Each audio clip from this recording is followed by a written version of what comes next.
ঈদের ছুটিতে উপচে পড়া ভিড় কক্সবাজার সহ দেশের বিভিন্ন পর্যটন ও বিনোদন কেন্দ্রে। আনন্দ বিনোদনের সময় কাটাচ্ছেন নানা বয়সের মানুষ। ভ্রমণ নিরাপদ করতে জোরদার করা হয়েছে নিরাপত্তা ব্যবস্থা। প্রতিনিধিদের তথ্য ও ভিডিওতে ডেস্ক রিপোর্ট।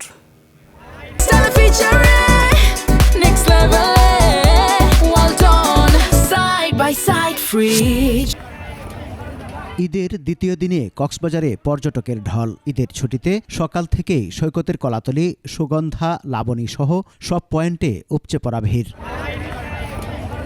চট্টগ্রামের পতেঙ্গা সমুদ্র সৈকতেও দর্শনার্থীর সমাগম। উৎসবমুখর পরিবেশে স্পিডবোটে চড়া, ঘোড়ার উপর সওয়ার হওয়ার আনন্দ।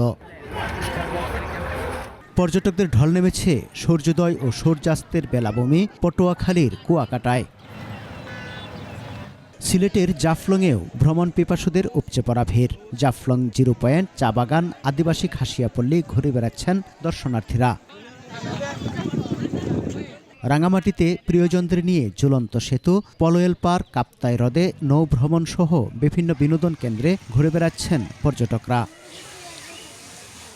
মৌলভীবাজারের লাওয়াছড়া বন, চা বাগান, গ্র্যান্ড সুলতান হোটেল, দার্জিলিং টিলা সহ বিভিন্ন স্থানে ভ্রমণ পিপাসুদের উপচে পড়া ভিড়। সমর ইসলাম, 21 টেলিভিশন।